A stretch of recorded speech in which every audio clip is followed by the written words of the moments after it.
FA Cup final. And Hatchin! What a magnificent goal!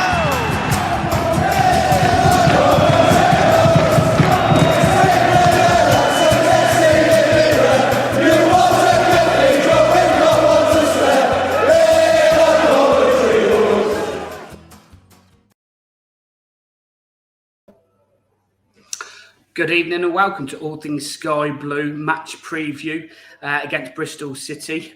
Shortly I'll bring on my guests as always. But just to let you guys know a little bit of housekeeping again where you can find us. So we are on Twitter or X. We're on Facebook, TikTok, Instagram. We are on YouTube. Please go and like and subscribe. Our subscriptions are going up massively recently. So that's really, really good to see. If we can keep that going, keep sharing, keep liking and keep subscribing. It is free to subscribe. We're also on podcasts. So if you don't want to watch us, you can listen to us. We're on Spotify, Amazon, wherever else that you get your podcasts from. Excuse me. This season, we're partnered with the Anecdote Sports Bar, as we was last year, and we're also partnered this year with the Sky Blue Tavern, where I am tonight. As you can see, people that watch me on a regular basis will know that I'm in a slightly different room. I'm in the manager's office rather than the main hall, where there's darts going on. So apologies if you hear any background noise on that one. We're also sponsored by Right Steel Fabrications for the second year running. His logo is up in the corner. He can do your steel fabrication work up and down the country, but mainly in the Coventry and Warwickshire area. So without further ado, let me bring my guests on. First of all, as always, my co-host, Mark Smith. How are you, Mark? Evening, everyone. Yeah, all good, thank you. Good. And tonight we're joined by David from the Forever Bristol podcast. How are you, David? I'm good, thanks. Good, thanks, Stuart. Good. Thank you very much for joining us and coming on. Obviously, we've got lots to get through. Obviously, we had the cup game as well. That was, pretty much a week ago today. Yep. So we'll have that to go through a little bit as well. And obviously, leading up to our game on Saturday at 12:30 on this. I think it's the Sky Plus channel now, isn't it? At 12:30. So, we've got that to go through as well. Before we carry on though, Dave, just let us know what you guys do and where we can find you. Okay, well, Forever Bristol City podcast. This is season 5. We don't do previews, actually. We do a match review podcast after every game. Home games, we tend to do it on a Sunday morning live at 9. So we live stream it at 9 on YouTube and X.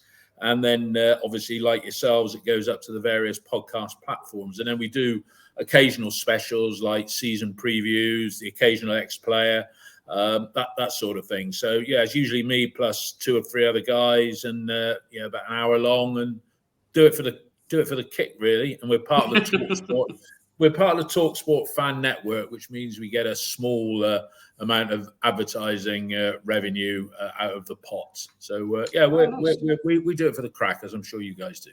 Yeah, definitely. It's all about supporting, your local club and just, getting together with a bunch of mates and talking about Cov and other teams, really, because it's interesting to hear about, other teams and who you've brought in, if people, aren't up to speed with the Championship and with certain teams, because not everybody follows every team. We've had people on here before and they tend to just stick to what they know, which is their side. And they ask questions. They ask us questions as well, which obviously you can jump in and do. Before we speak to you, Dave, I want to go to Mark. Mark, we've had a couple of good wins now. Obviously, we had the win against Bristol in the Cup, and we've had the enthralling and really good win against Oxford City in the league.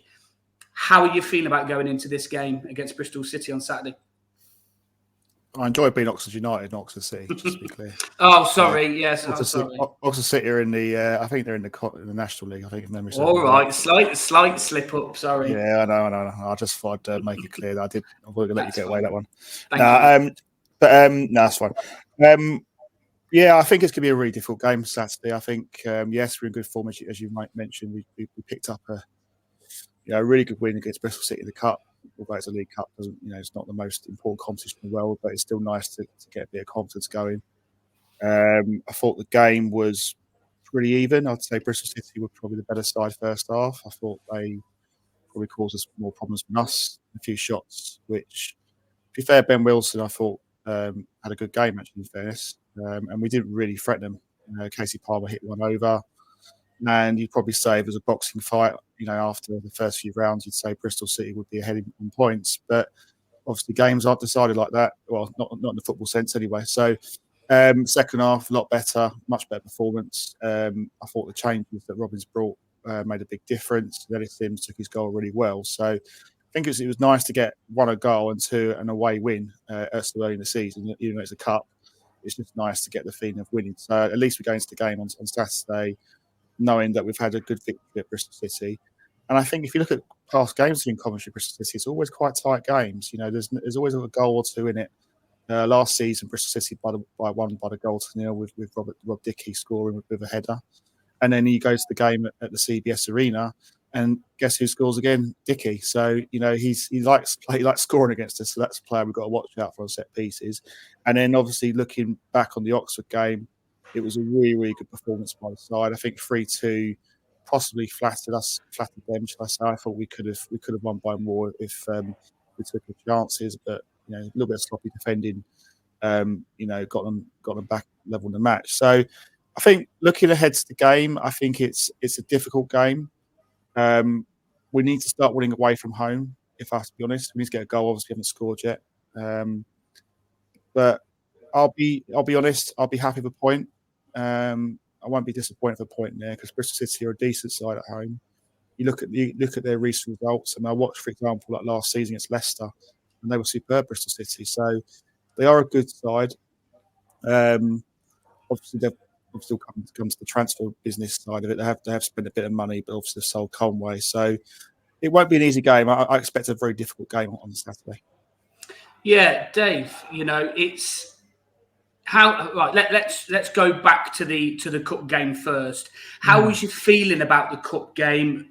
Are you bothered about the cup because some people aren't, or is it one that you thought you could just get momentum from because you had a draw? You drew the first game, I believe. Away, drew away. Yeah, first game. Yeah. So how was you feeling going into that one?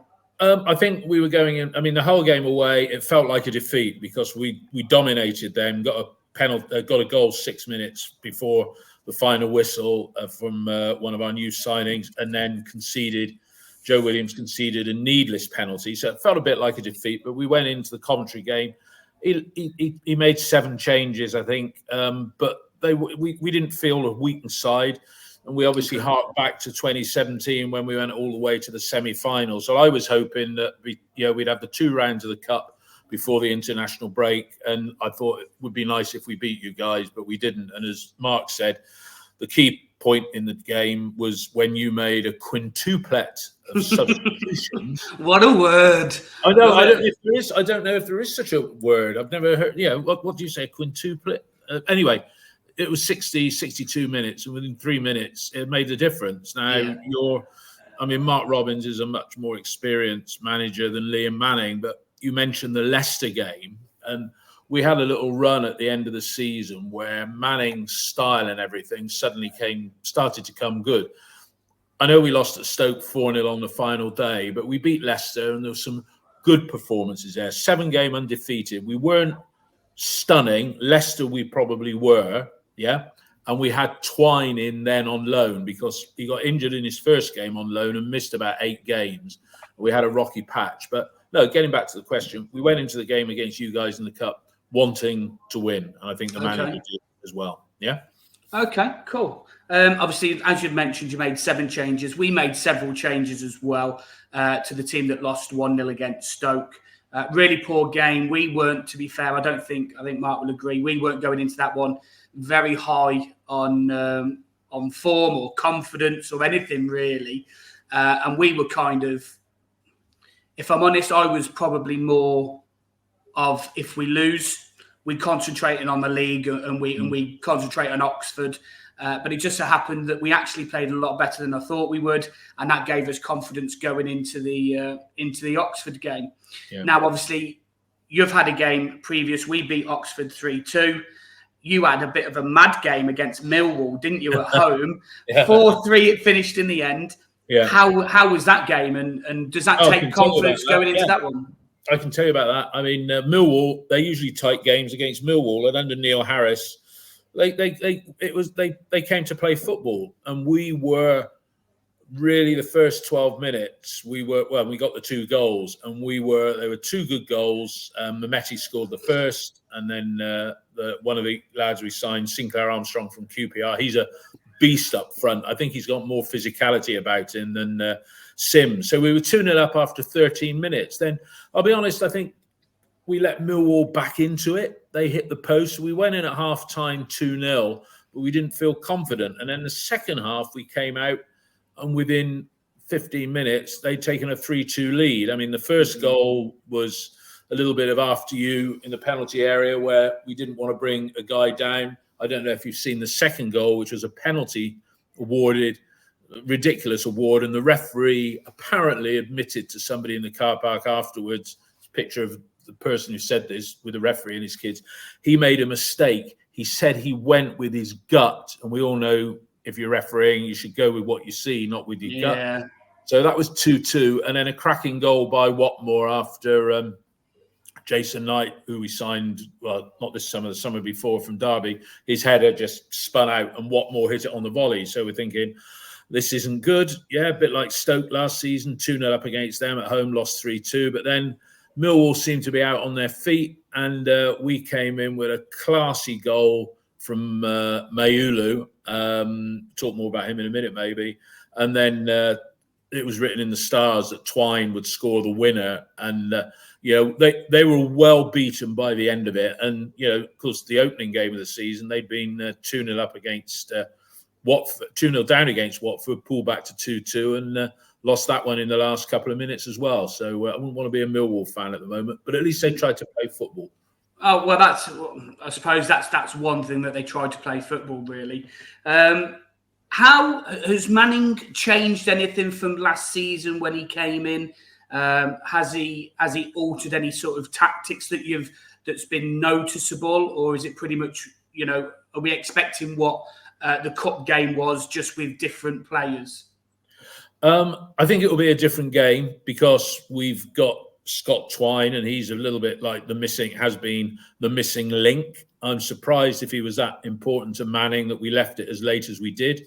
But I think, and some of the money that we've spent, you mentioned Conway, but don't forget there's residual money from Alex Scott and Semenyo. We never spent like you guys did from your 2 big sales last summer. We never spent that, but obviously we've got loss making and what have you. So it was we were with Twine coming in, that's the missing link for him. But interestingly, we also signed on loan from West Ham a kid called George Earthy, and we thought we'd given up on Twine, and then we get both within 24 hours, and he can play in a similar role. And it was interesting. He came on, he got 12 minutes of action. Twine came on at half time, so neither of them started, but I could see both of them taking the field against yourselves. Yeah. Okay. And some changes in that, I'll call it attacking part of the field. But no, and Manning is a method football manager. Yeah. I mean, we and myself and other podcast hosts, we were invited for an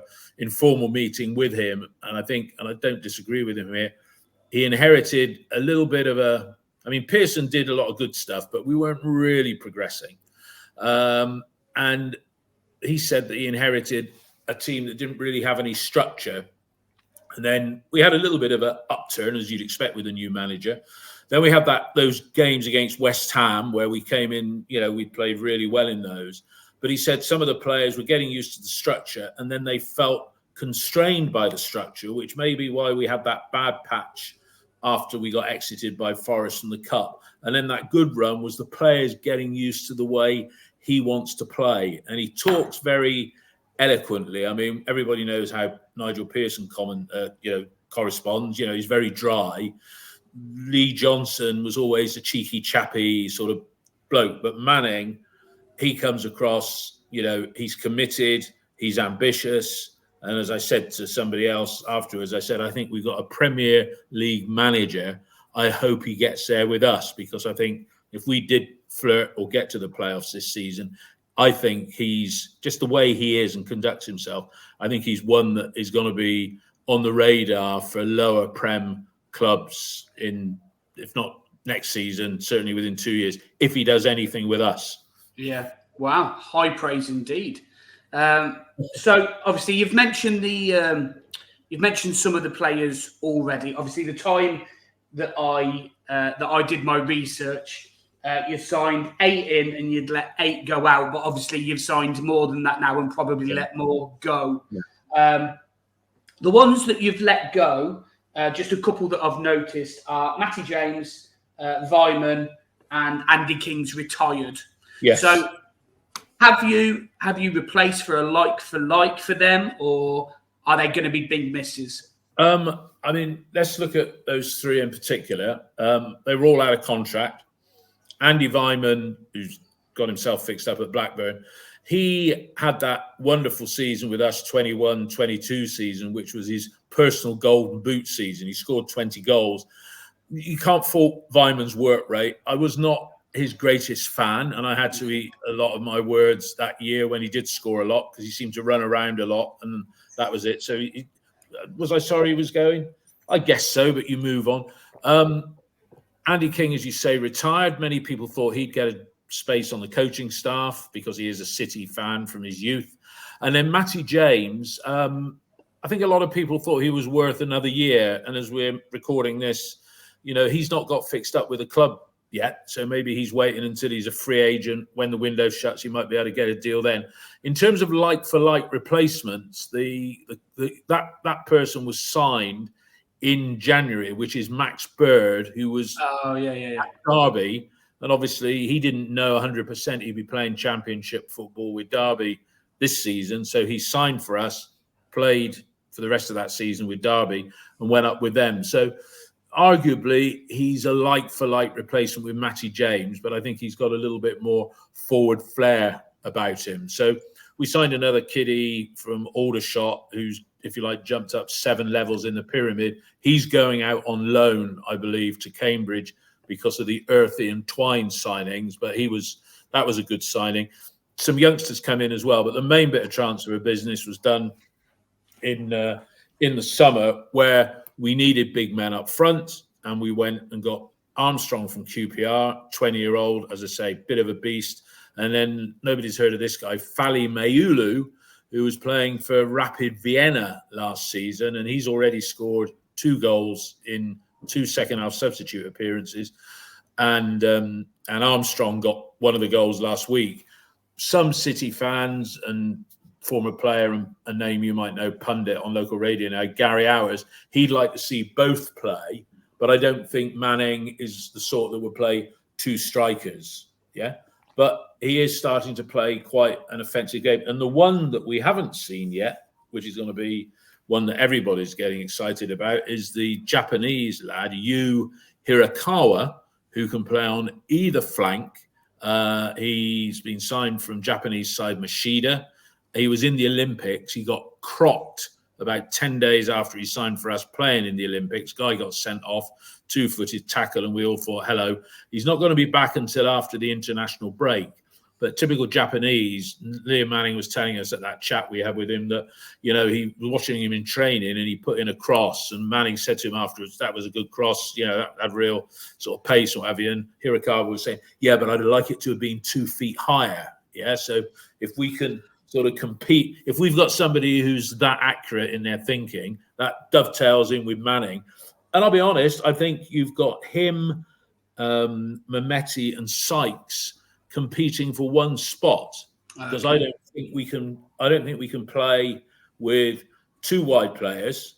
Sam Bell's injured, that's another wide player, so that's 4 for 1. Because if you want to talk later about team composition, you can only play one of the big men up front, but then look at what we've got in midfield as well. We're in a situation we haven't been before, where you can have numerous combinations in numerous structures, and everybody's would be different. If there were 4 City fans here, we'd probably have 4 different team selections. Yeah, Mark, that's pretty much what we're like at the minute. To be fair, I am a little bit envious the names that you're pulling out there, David, of new signings? Because Mark, we're still waiting, really, aren't we? You know, we've been linked with Matty James. We were linked with Sykes last season for a lot of it as well. So we're aware of these players and Max Bird as well, but we're still waiting somebody to fill that midfield role when Ben Sheaf's out, because Ben Sheaf's still injured at the moment, still not sure on when he's going to go back or come back, I should say. How are you feeling about going into Bristol? I expect a tough game, really. I know we beat Oxford, but Bristol City are probably a better size. It's going to be a harder game. Away from home is never easy. There's no easy games in the Championship. I think when we win games, people start to think, "Oh, this is going to be our season." But football's not like that. You've got to work hard every game and put a shift in to beat the opposition. I mean, I look at the game Saturday. I'm looking at Sinclair Armstrong. For me, is I guess almost like an Emil Heskey type striker, a big striker who can cause damage. He's quite quick. So I suspect that he won't change much at the back. I think Lati Bodier will probably start this game, and he needs to be physically strong against Sinclair. So I think that's a battle. That's a key battle that needs to be won.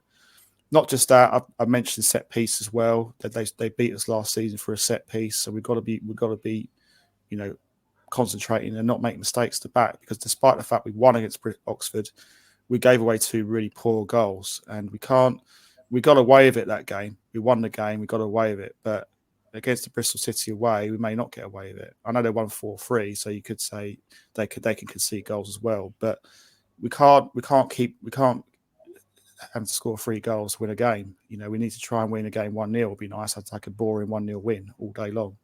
But if we're a club, we're looking to progress this season. We want to get into the playoffs. You've got to go to grounds like Bristol City and pick up result. As simple as that. I take a rubbish performance, but win 1-0. And, obviously, you mentioned Sinclair and you mentioned Lati. Now, I'm a big fan of Lati. People that listen to this will know how much I do like Lati. But do you think because Sinclair's more physical? Sinclair Armstrong it is, Stuart. Sorry, Sinclair Armstrong. I kept calling him Spencer Armstrong for the first few games. I had everybody pulling me out, but you've called him Armstrong. Sorry. It's Sinclair Armstrong. And he's a big guy. I mean, when you look at him, he's a big guy with a broad Irish accent, which is quite wow. Okay. To come to terms. Yeah. Sinclair Armstrong, do you think that it's going to call for more of a physical presence in terms of Bobby Thomas maybe starting? He has had a rest. He didn't play against Oxford. Do you think it calls for Bobby to help with that physicality? Possibly.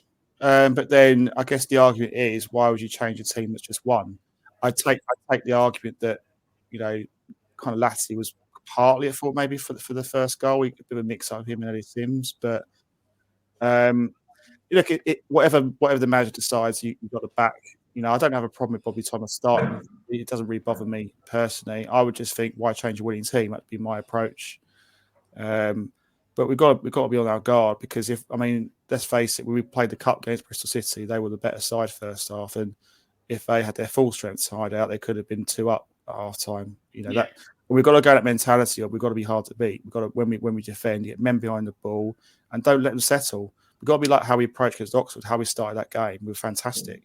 We started that game, we were pressing well, and that's what we've got to do. That's a template we've got to be producing week in, week out. Because if we play like against Stoke, then we'll get battered. So we've got to be on the ball. We've got to be on it from minute 1 to minute 97 or wherever it is. So that's the thing for me. Yeah, well, look, performances have got better. Every game's got better. It couldn't get much worse than Stoke, to be fair, because that was abysmal. But against Bristol in the Cup and against Oxford, the performances have got better, and it shows that I think we're progressing as a team. And I don't like the word gelling because we used it so much last year, but it looks like that they are starting to be a little bit more cohesive. Milan and Sakamoto down that right-hand side, they're looking a really, really good partnership. We just need to try and get that down the left. Obviously, Bidwell hasn't started the greatest, so there might be a call for De Silva coming in.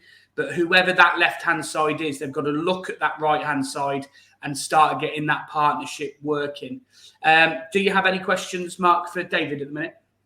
I guess the only question I had for Dave was about, obviously, you were saying earlier about Liam Manning, doing, you're quite happy with the job he's doing there. I mean, considering obviously he spent a little bit of money, is there pressure from the support and within the club to get into playoffs this season? Or yeah, it's a good point. It's a good point. After we got Earthy and Twine in this week, I think it's now an expectation of the playoffs rather than, wouldn't it be nice to get to the playoffs? Because the old joke is that there's 24 clubs in this division and there's a top 11 and a bottom 11 and Preston and Bristol City in the middle. We've got to break out of that. We look at you as a club that have not had parachute payments, and, we were looking on enviously when you went out and spent some of the money that you did last summer.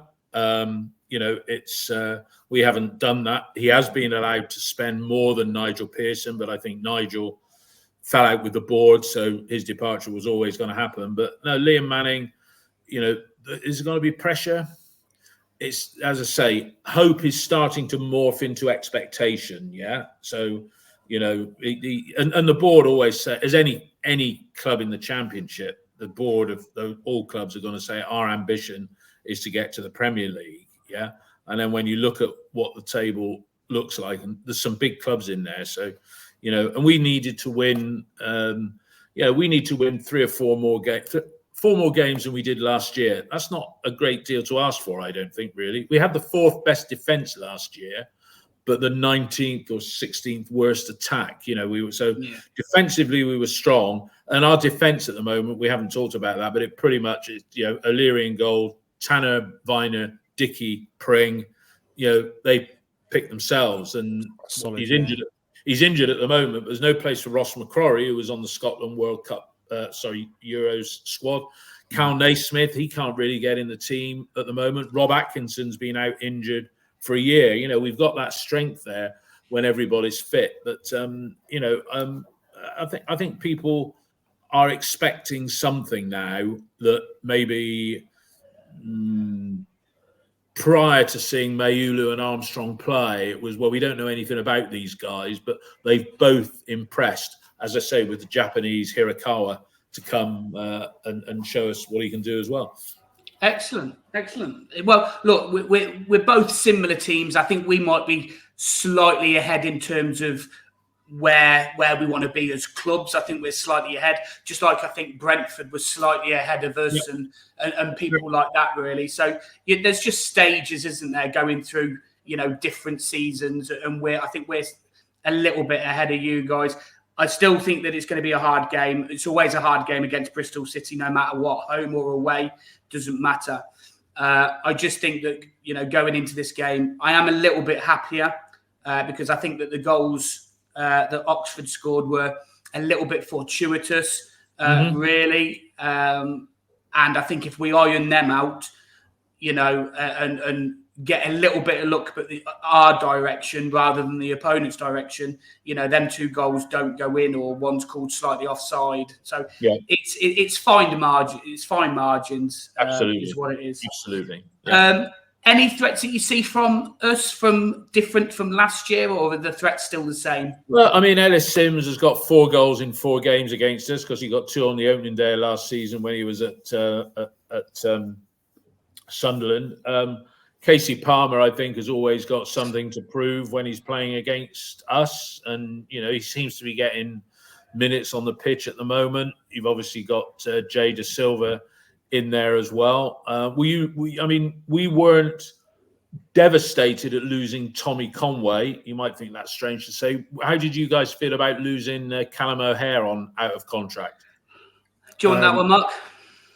I wasn't devastated, to be honest. I thought he did a good job for us. He helped us get promotion, and he wanted more money, and fair play to him. Like any person of any job, if you want more money and you get it offered somewhere else when you go. So, but I don't think we've missed him, to be honest. I think we've replaced him pretty well. I think Jack Rodoni, he's come in. He's probably plays a little bit deeper, but he's a really good. I think he's been a really, really good signing so far. he takes set pieces well, and he links well in attack. So I don't think he's been a massive loss. But that said, Callum Hare's a good player, and obviously he'll probably get a bad reception when he comes back to the CBS. But I thought he did a good job for us. But the guy didn't want to stay.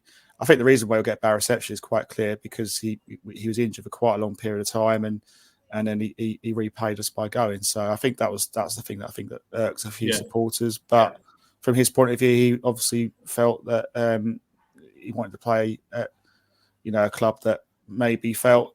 I think people were just surprised maybe with Sheffield United. I think if it was like a Premier League side, like a Southampton, or not even, I don't want to say the word Leicester, but some of a club like that, I think you could sort of like understand it a bit more. But Sheffield United, do you know what, Mark? That's how we feel. That's how we feel about Tommy Conway, because Tommy Conway's flatmate was Alex Scott, and Alex Scott went to Bournemouth and probably tripled, quadrupled his wages down there. And Tommy was never as good as Alex Scott. I know he was our top scorer last season, but 5 of those were penalties. And then Antoine Semenyo, who's ripping up trees down at Bournemouth at the moment, he's doing really well. But players have got to better themselves, and I think Tommy was badly advised by his agent, and he's ended up at Middlesbrough, which if you know what Bristol's like and you know what Middlesbrough like, it's a bit of a no contest as a place to live. Hull were interested with well as well. I looked on with envy when you guys bought Brandon Thomas Asante, because he destroyed us playing for West Brom here a couple of years ago. Fees are undisclosed. I said to one of the club officials, why weren't we in the market for him? Because, if you look at the price, I think we got more for Conway in the end, but if you look at the price that was published for Asante, are the fans viewing him a good signing, or is it wait and see for a couple of games before you take it? I'll let Stuart take that one because I answered the last one. Yeah, no, I think everybody was excited when we signed him. He's quick, he's strong, and he can play as that number 9. I know it's not necessarily his forte, if you like. It is more coming on wide on the wings. But it's I felt it was a really good signing for the money as well. It was. I think it was kind of a no-brainer because we'd lost Matty Godden. So we needed somebody really to replace Matty. And Asante is younger, and and is eager, and his work rate is brilliant. He's played a couple of cameo appearances. He was on against you in the cup, and he works hard. I think there's a little bit more of a finished product to come. I think he's definitely not the finished product, but I think there's a lot more to come from him. Obviously, he had a goal disallowed against you in the cup as well. I'm really pleased with him, and I think majority of the fans are as well. It's just a case of trying to give players minutes, because Tavares played for the under-21s today because obviously he's slightly gone down the pecking order because we've got Sakamoto back on the right. We've got Mason Clark on the left. We've got Hadji Wright on the left. We've got Sims up top, and Mark mentioned Rudoni. For me, he just looks a step above the Championship, if I'm honest, when he's on it. Considering that Stoke, nobody particularly stood out of the 3 games that we've played, he's probably stood out in all 3, even though nobody was really good. But consistently, he's been one of the top performers. I think Rudoni is probably a little bit like Twine. You've already said, got dead ball specialist, We picked Twine up, and I think what happened, getting back to the transfer of Twine, Burnley wanted silly money for him. We went in with one offer at the start of the summer, which we didn't budge from. But I think, Burnley need to sell players. I think, we moved a bit because I think we got a bit more money up front for Conway. And I think we moved a bit. And I think Burnley moved a bit more than that. And that's how we got him. But Rudoni had been on our radar because I think he was at Wimbledon at one stage a couple of years before he joined Huddersfield, wasn't he? And I think he was, he's a player that we coveted back then. But I think it'll be interesting to see if Rudoni and Twine both start because they are playmakers, for want of a better word. Obviously, Max Bird, one would argue, is a playmaker, and you've got other playmakers in your side. But Twine and Redoni are the star boys in both of our sides, I guess, in that sort of creating chances area of the pitch. Yeah, definitely. I think we play a similar formation as well, because you mentioned about not playing two up front. We only play with one up front and then two wingers and a number 10s, 8, whatever you want to call them. And I think we'll play, I don't want to say that it's going to be a draw and we're just going to sort of counteract each other. Hopefully, one of us have got a bit more in our locker than that. But it might turn out that way, that we just counteract each other because we're playing similar systems. We've got similar players, and it's just one of them days. You know what? I was just thinking the other day. I mean, we had 7 goals in our last game. You had 5, so 12 goals. It'll probably be a 1-1 or a 1-0-1 type thing. Are you going to be bringing as many fans down as you did for the cup game? Because that was a pretty damn good show, 2,500, or not. Well, I think that's questionable, isn't it, Mark? I think because for the cup game, I don't know about obviously Bristol, sort of how you sort out, your tickets for away games and stuff. We do it on a point basis, and for that game, we got 30 points, and for £10, you're not going to turn that down. No. Now, for the away league game, it's what, 25, 30 quid, I think. 35, I think. 35, and you're only getting 10 points. Yeah. So people aren't, people are going to pick and choose, especially if it's so close together. I've done exactly the same. I will be honest. I went to the Bristol game in the cup, but I'm not going to this one in the league. I was planning to, but things have changed slightly, and I've decided not to now. So I'm looking for future away games really to go to, but we'll still take a good following. We'll probably end up taking, if we've been given 2.5 again, probably maybe 2,000, maybe slightly less. But you had 2.5, 2004, I think, against us. So still be a good atmosphere. I mean, we're expecting. We got 21 at the weekend. And this is probably a more exciting game. Maybe some season ticket holders will be away on holiday and stuff like that. But and you, what sort of crowd? Because you had, for a friendly, didn't you have like 18,000 against Rangers? Yeah. No, it was against Everton. We had just under 18,000, which was absolutely phenomenal. Our home game against Oxford, the first home game, we got just over 28.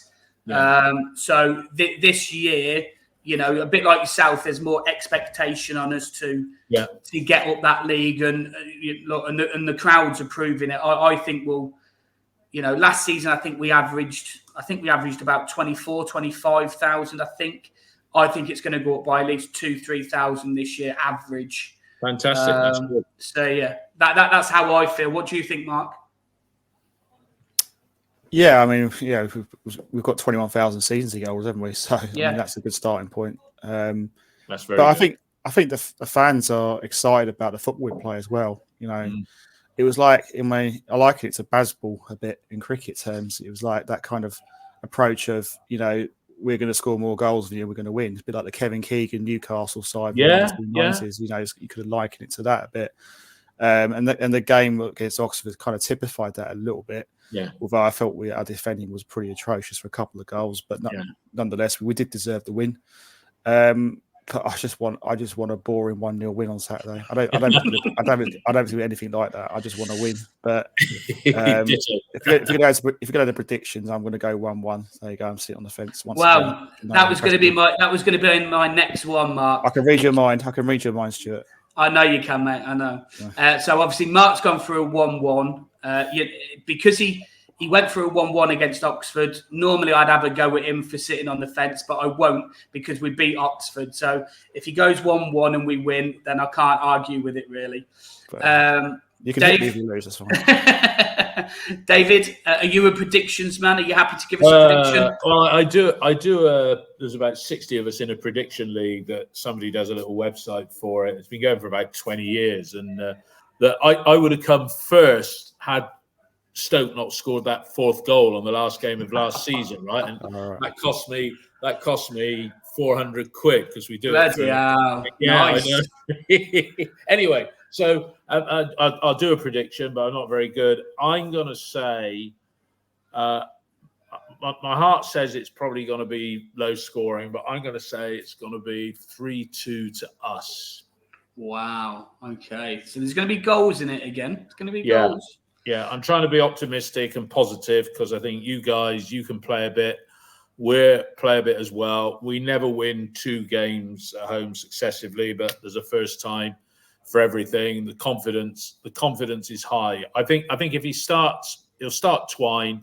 If he starts Earthy as well, I think you guys need to be you're going to be under a bit of pressure. But you guys can play as well, so that's why I think you'll score at least 1 goal against us. Okay, fair enough. I'm going to go for a 2-1 to Coventry.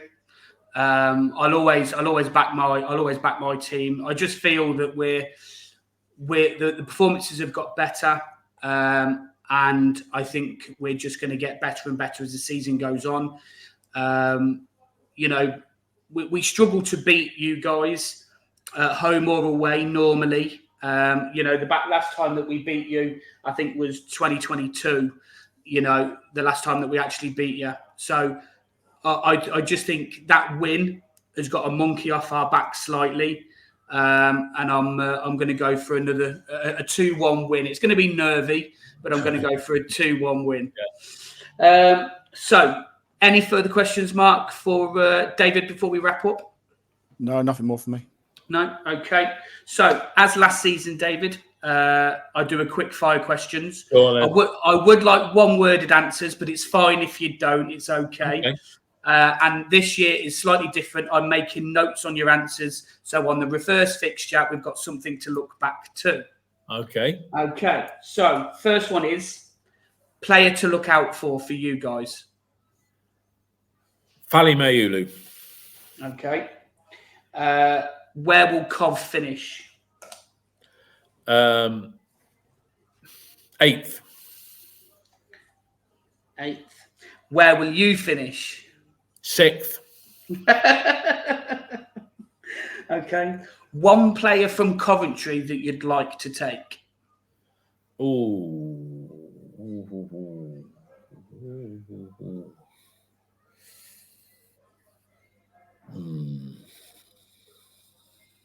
You can say nobody if you feel that nobody's good enough. Nobody. One word answer. I thought you were going to say Jay De Silva there for a minute. No. Actually, I was gonna say Ellis Sims, but when I look at what we've got up front now, I don't think we need that. And I was trying to think of some of your other players. I mean, is it Sakamoto? I mean, well, we've got Hirakawa to come, so we've got our Far Eastern option. So I'll say nobody right now. Yeah. Okay, that's fine. Is Liam Manning? You might have answered this one inadvertently already, to be fair, but is Liam Manning the man to take you up? Yes or no? Yes. Okay. So when you're 12th at the end of the season, we've got something to go back to. When we're 7th, and Liam Manning's joined Brentford when Thomas Frank is gone. I know. That's the sort of club I could see him going to, a Brentford. Okay. If he proves himself with us, he's ambitious. I mean, he jacked in Oxford when we came knocking in October last year, I just hope he can do it with us. But we feel confident, and even though we lost to you, it was one moment when you did the substitutions. It was 1-0. It was a cup game. We weren't knocked, and like you said, Mark. Your game, you conceded some bad goals, but hey, if you outscore the opposition, who cares? Exactly. And let's hope it's a good game. I think it will be. Like I said, that we're putting out pretty much 2 different sides to start with. Because obviously the players that come on for us will probably start the game.